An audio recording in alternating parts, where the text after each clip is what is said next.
I'm a millionaire who pretended to be a guest. Then I overheard the new housekeeper's phone call and couldn't believe what she said. I watched through the crack in the bathroom door as the new housekeeper stepped into room 214. My heart hammered against my ribs. €50 on the nightstand, a Patek Philippe watch worth $12,000 on the bathroom counter, a Cartier necklace draped across the unmade bed like a silk snake, all of it bait. My name is Marcus Bellamy. I own the Grand Meridian Hotel. 5 stars, 23 floors, the kind of place where Saudi princes book entire floors and tech billionaires hold their divorce negotiations. I'd built it from nothing over 15 years. Every marble tile, every crystal chandelier, every thread of Egyptian cotton, I'd chosen it myself. And for 6 months, someone had been stealing from me. Not big things, not at first. A bottle of Dom Perignon from the wine cellar, premium cigars from the executive lounge. Then it escalated. Cash deposits coming up short, liquor inventory disappearing, guest complaints about missing jewelry that our insurance had to cover. My general manager, Trevor Ashford, kept dismissing it. Occupational shrinkage, he'd say with that Ivy League smile. Standard in hospitality. The margins account for it. But I'd spent too many years clawing my way up from a studio apartment in Newark to accept standard theft. So 3 days ago,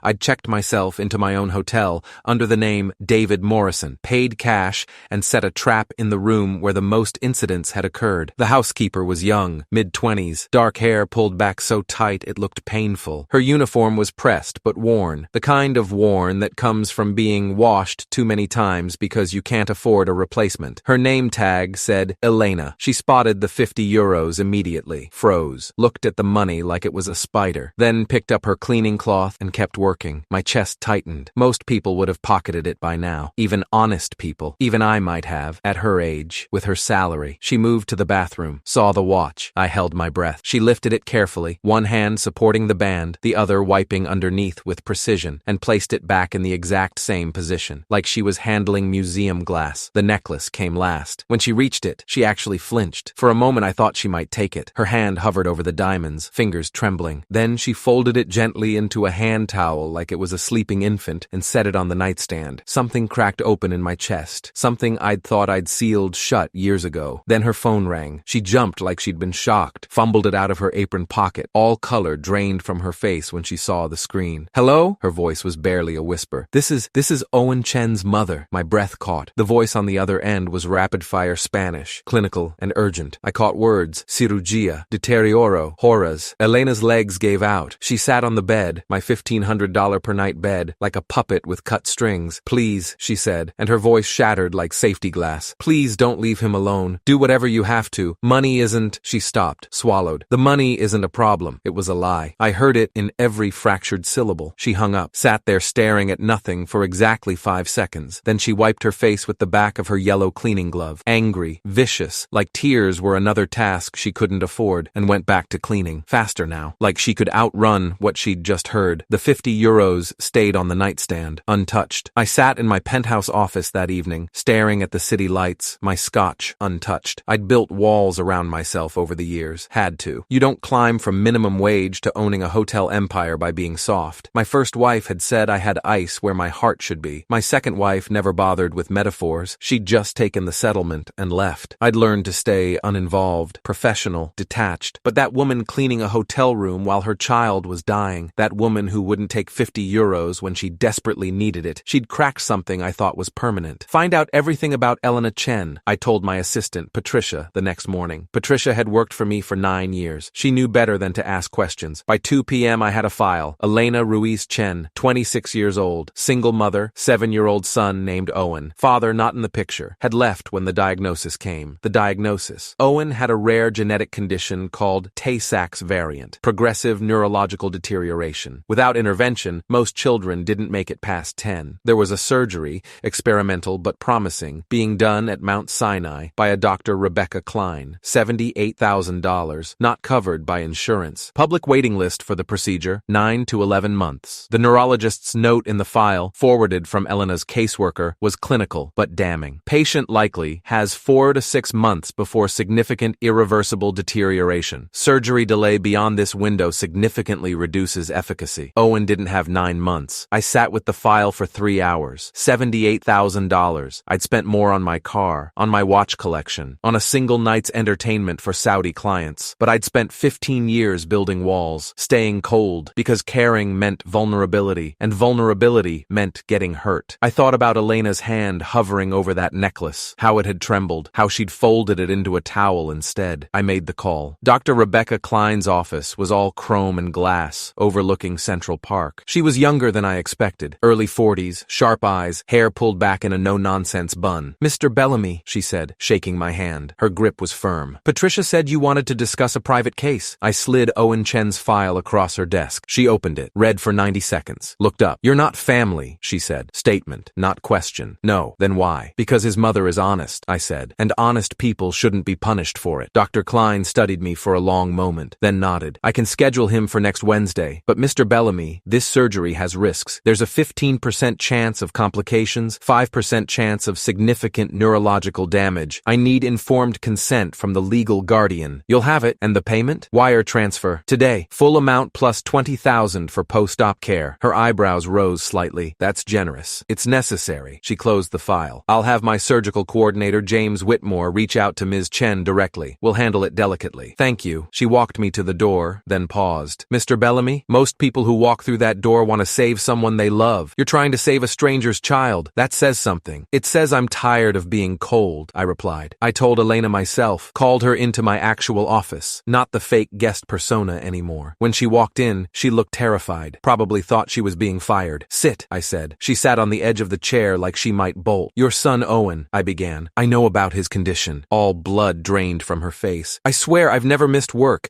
I've never been late. I've scheduled his surgery." She stopped mid-sentence, blinked. "Dr. Rebecca Klein at Mount Sinai, Wednesday at 7 a.m. Everything's paid for. Surgery, hospital stay, medications, follow-up care, all of it." Elena stared at me like I was speaking a foreign language. "Why?" she whispered. "Because 2 days ago I left €50 on a nightstand, a $12,000 watch on a counter. You didn't take any of it." Her eyes filled. I don't understand. "You needed money more than anyone I've ever met," I said quietly, "and you didn't take it. That kind of integrity shouldn't be punished. It should be rewarded." She started crying, not delicate crying, the kind of crying that comes from months of holding everything together. She pressed her hands over her face like she was trying to hold herself in. I can't accept this. It's too much." "It's already done. James Whitmore from Dr. Klein's office will call you today with the details." She looked up, mascara streaking. "Why would you do this?" I thought about my ex-wives, my empty penthouse, 15 years of success that felt like ice. "Because I needed to remember what it feels like," I said, "to be human." The surgery happened 6 days later. I didn't attend, didn't want to make it about me. But James Whitmore, the surgical coordinator, sent updates. 7-hour procedure, successful. Owen stable, prognosis good. Elena sent me a text at 11 p.m. "He's alive. He's going to make it. I don't know how to thank you." I stared at that message for 20 minutes. Then I went back to work, because while Elena had been at the hospital, something had been nagging at me. The thefts at my hotel, they'd been too consistent, too systematic, not the work of a desperate housekeeper pocketing cash. This was organized. I called my head of security, Victor Morales, former NYPD detective, 23 years on the force before I'd hired him away. "I need a full audit," I told him. "Every vendor, every supplier, every invoice for the past year." Victor's face went serious. "You think it's internal?" "I think Trevor's been too quick to dismiss everything." "You want me to look at Trevor?" "I want you to look at everything." It took Victor and his team 4 days. When he walked into my office with a banker's box full of files, I knew it was bad. "Hygiene Plus Solutions," he said, dropping a folder on my desk. "Cleaning supply vendor. Except Hygiene Plus doesn't exist. It's a shell company, but it's billed us for $287,000 in 6 months. My stomach turned. "And," Victor continued, "the account it routes to belongs to Vanessa Ashford, Trevor's wife." Trevor's wife. I opened the folder. Invoices for industrial cleaners, bulk supplies, equipment rentals, all inflated by 200,400%. Purchase orders signed by Trevor himself. "There's more," Victor said. "I brought in a forensic accountant, Miranda Chen from PricewaterhouseCoopers, 22 years in financial investigation. She found 6 other ghost vendors. Total theft, just over $900,000 in 18 months. The number hit me like a fist. "You have documentation?" He tapped the box. "Chain of custody logs, bank statements, fake invoices, real invoices for comparison, emails between Trevor and Vanessa using code words. Miranda's already compiled it for legal proceedings. It's airtight." I sat back in my chair, something cold settling in my chest. Trevor Ashford, Yale graduate, charming smile, strong handshake. I'd trusted him with my hotel, and he'd stolen nearly $1 million.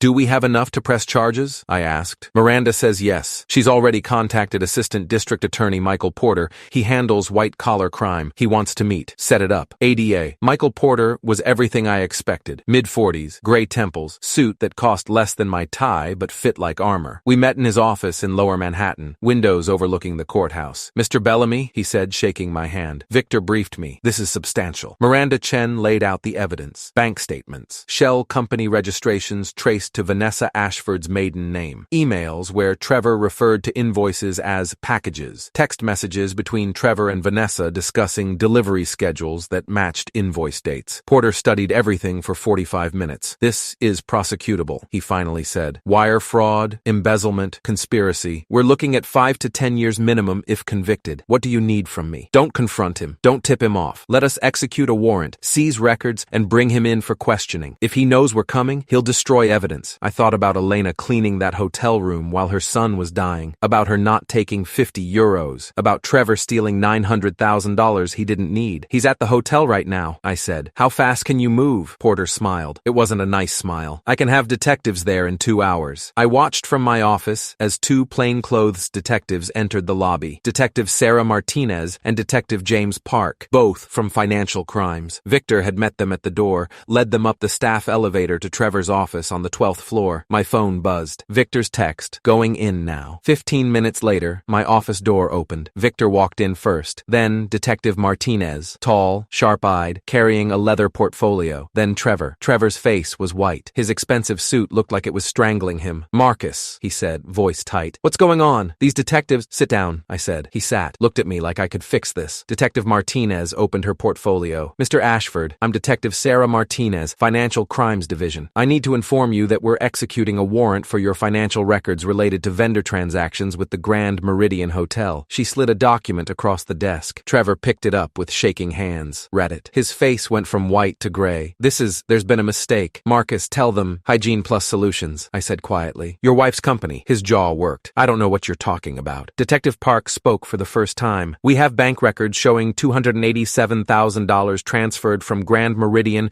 to an account registered to Vanessa Ashford. We have emails between you and your wife discussing invoice timing. We have testimony from a forensic accountant that the invoices are fraudulent. Trevor looked at me. Actually looked at me. Really looked. And I saw the moment he realized I knew everything. Marcus, he said, voice cracking. Please, I can explain. Explain what? I asked. Explain why you stole $900,000? Explain why you set up fake companies? Explain why you've been embezzling from me for 18 months? It wasn't supposed to be this much. The words burst out of him. It started small, just a little extra on invoices to cover Vanessa's credit cards. Then the market crashed, and we'd overextended on the Connecticut house, and he stopped, swallowed. It got out of control. You stole nearly $1 million, I said, because your wife has credit card debt? You don't understand the pressure, the circles we have to keep up with. Do you know what it costs to maintain that lifestyle? Detective Martinez stood. Mr. Ashford, you're under arrest for wire fraud and embezzlement. You have the right to remain— Wait! Trevor lurched to his feet. Marcus, please, we can work this out. I'll pay it all back. I swear. I have a family. The words hit me like ice water. I stood slowly. You have a family, I repeated. Yes, my wife, my kids. Marcus, please, think about them. I walked around the desk, stopped 3 feet from him. 3 weeks ago, I said quietly, I watched one of our housekeepers get a phone call. Her 7-year-old son was dying. She needed money desperately, and she didn't steal 50 euros that was sitting right in front of her. Trevor's face crumpled. She has a family too, I continued. And you didn't think about them when you were stealing money that could have funded her son's medical care, when you were dismissing theft reports as normal shrinkage so no one would look too closely at your fake invoices. That's different. How? My voice was sharp. How is it different? He had no answer. Detective Martinez pulled out handcuffs. Hands behind your back, please. Trevor looked at me one last time, like I might stop this. Like 15 years of working together meant something. I trusted you, I said. With my hotel, with my business, with people's jobs. The handcuffs clicked into place. Elena Chen didn't steal from me when she desperately needed to, I finished. You stole from me when you didn't need to at all. That's the difference. They led him out through the service corridor. Not the main lobby. I wasn't that cruel. But word spread through the hotel in minutes. Staff whispered. Guests noticed. By evening, it was on social media. By morning, it was in the New York Post. Grand Meridian GM arrested for $900K embezzlement scheme. The hotel's reputation took a hit, but it survived. We survived. A month later, I called Elena into my office again. She looked nervous. Still didn't trust good news, I supposed. How's Owen? I asked. Her face transformed. He's doing so well. The doctors say the surgery surgery worked better than they expected. He's got physical therapy twice a week,